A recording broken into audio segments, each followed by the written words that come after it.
Have you noticed that your money doesn't go as far as it used to? You're not alone, my friend. I think that's something that we're all experiencing, and it seems like everybody's going broke. You know, 60% of Americans are living paycheck to paycheck. Rent is up as much as 30% in the last 12 months in some cities, and credit card debt just hit a new all-time high. So whether you feel like you're going broke, you're actually going broke, or you want to prevent yourself from going broke, I'm going to break it all down for you today.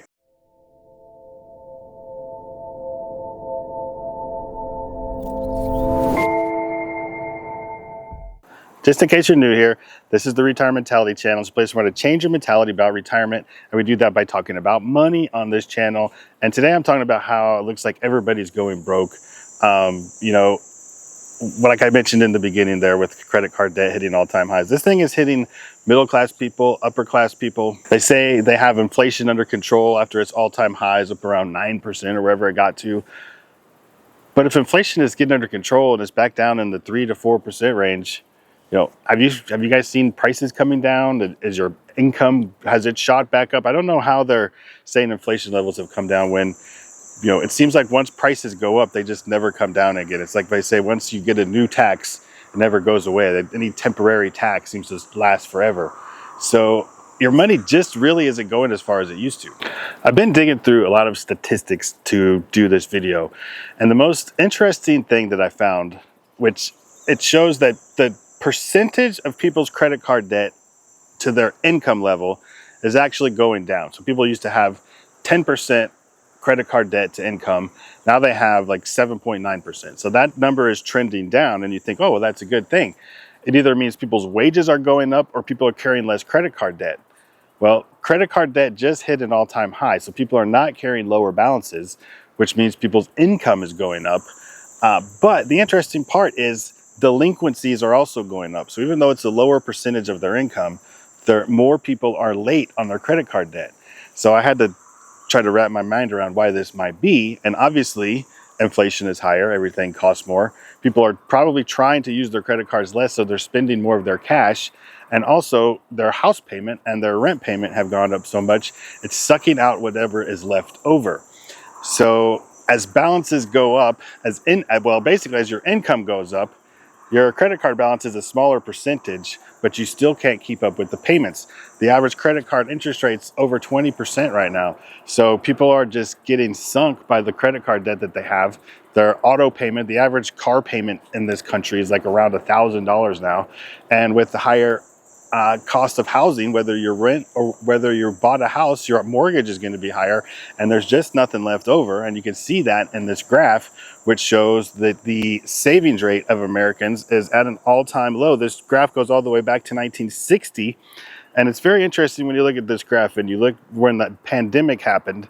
There's a spike in people's savings rates because they didn't have anything to spend their money on. And as soon as the pandemic was over, they must have just got back to spending more money and going out to eat and having everything, delivered to their house and buying all the crap that we don't need. And so now there's just nothing left over. This is also evident in the fact of how many people are doing the side hustle, the Ubers, the DoorDash, all these different things, and they're trying to delay student loan payments. And people are relying on things like GoFundMe to pay their medical bills. And the biggest one, what I think is the biggest mistake, is everybody putting off home ownership. Everybody keeps watching all these idiot YouTubers out there that say the market's going to crash and saying that interest rates are going to come down. And if you've been watching my channel for the past 5 years, I've been saying the opposite. I digress. But people are putting off the home ownership, and it's just putting off the wealth building that I think is one of the biggest wealth building things you can use in America, at least. There's no shortage of little video clips I could insert here from TikTok and Instagram of people complaining that there's no food left in the refrigerator after they get paid. Like, it's payday and my refrigerator is empty because there was no money left for food, and people complaining that they have to work 2 jobs, and people complaining they have to work, and people complaining and complaining and complaining about how broke they are.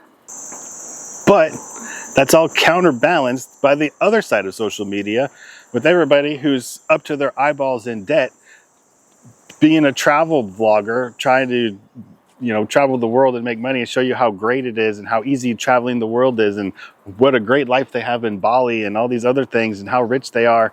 And so on one side, you've got everybody saying they can't make the ends meet, And then they get depressed, and then they go online and they see everybody else living this lavish lifestyle where they're traveling and having their Gucci purses or whatever it is you kids are into these days. But there's this total dichotomy. There's never anybody in the middle who's just like, hey, look at me. I just bought a house in Spain. I'm chilling out. It's a little bit cheaper here. Geo arbitrage. Saved money and I have rental income. It's cool. You should try it. That's not sexy. Nobody wants to watch that. And that's not that's why my channel has 15,000 subscribers, and some kid who rented a Lamborghini and wants to tell you can get rich overnight has 1,000,004 subscribers. Like, that's just the content everybody wants to absorb, and they're being brainwashed into thinking that you can get rich quick, or you're never going to get rich, and so why try? Which brings me to my thought of like, who's benefiting from this? I mean, we see corporate profits ballooning. We see the Jeff Bezos and the Elon Musk and the 1%ers sucking up all the money from everybody else, and there's nothing left for anybody else. And with record debt out there, especially credit card debt and mortgage debt, the banks are making bazillions of dollars. They're raking it in, and the government hasn't really done anything about stagflation and creating higher wages.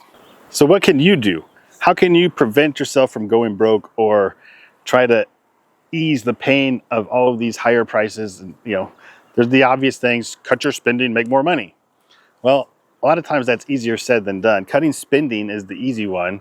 There's lots of things, I'm sure, subscriptions and things you could cut out. And people need to learn how to cook at home and batch cook. And this isn't going to be a lesson in frugality, but there's a lot of things you can do to cut your spending if you really get creative about it. And that's the first place to go. Like, that's the first, that'll make the most immediate, you'll feel the most immediate relief in your wallet if you can just cut spending. If you can cut $50 or $100 a month out of your budget, it's going to make a big difference for people who are really struggling. For the more middle class type of people, we waste money like it's a sport, especially when you're trying to keep up with the Joneses, and you got a new car and you got a boat and all these other things, and you got to go to the tennis club or whatever it is. There's a million zillion ways you can cut spending and be a little bit more frugal. And just watching your money, I don't like to tell people to have a budget, but at the end of every month, when you look at your credit card statement and your bank statement and you map out where your money went, you can see, oh my gosh, I can't believe we spent $3,200 on DoorDash last month. Like, that's an easy one to knock down a little bit. So I didn't spend that much. That's not me. I was a made up number. So when you look at where the money's going, that's the easiest way to find places where you can cut expenses. And the other one obviously is to increase your income. You can ask for raises at work. You can do the side hustle thing. But the biggest one for me, and I think the biggest one in this type of environment, and don't get me wrong, it's way harder to do than it used to be, but I live off of my rental income from rental properties. And so especially for the youngsters out there trying to get started, if you, instead of renting a house, you buy a duplex and you let one side of the duplex, even if it doesn't cover your whole payment, if it covers half of your payment, they're paying half of your mortgage for you. If you would buy a single family house and your mortgage payment was going to be $2,500 a month, and you buy a duplex and it's $3,000 a month, but they give you $1,500 in rent, then that made your $2,500 payment only $1,000. So you're actually saving $1,000. You're saving $500 a month in that instance. Like, I'm just making these numbers up, obviously, but this is kind of what I did to get started in real estate. My very first property I bought was a duplex, but getting into the real estate game is the best way to it's the best hedge against inflation. If you can use the debt wisely and you can let somebody pay off your mortgage. I look at all these people, a lot of people talk about barista fire and lean fire and all these other types of fire, where you save up $200,000 by the time you're 30, and then you don't really work, and that $200,000 grows to $1 million by the time you're 60.